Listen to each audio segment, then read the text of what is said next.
صاحب میں تو اللہ کی آزمائش سے پناہ مانگوں گا، کیونکہ میں بہت کمزور ہوں.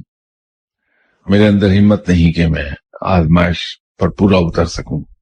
تو ہر لمحے میں تو رب کے سامنے ہاتھ جوڑ کے کھڑا رہتا ہوں کہ یا اللہ مجھے آزمائش میں نہ ڈالنا، کیونکہ میرے اندر سکت نہیں، میں بہت کمزور ہوں. اللہ تعالیٰ انتہائی مہربان ہے، اللہ بے پناہ رحیم و کریم ہے، بندوں کو آزمائش میں نہیں ڈالتا.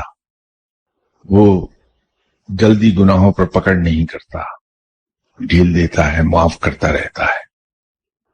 ٹیسٹ اس طرح کے تو ضرور آ جاتے ہیں کہ اگر کبھی میں نے غلطی سے یہ کہہ دیا کہ مجھے تو رب سے پیار ہے، مجھے دنیا سے پیار نہیں ہے، تو اسی وقت کوئی آدمی آ جائے گا 10 روپے مانگنے مجھ سے، اور میری روح فنا ہو جائے گی کہ وہ 10 روپے دینے پڑیں گے اب مجھے. تو ایسی چیزیں تو ٹیسٹ آتے رہتے ہیں، اور انسان کو ایسے الفاظ منہ سے نکالنے سے پرہیز ہی کرنا چاہیے.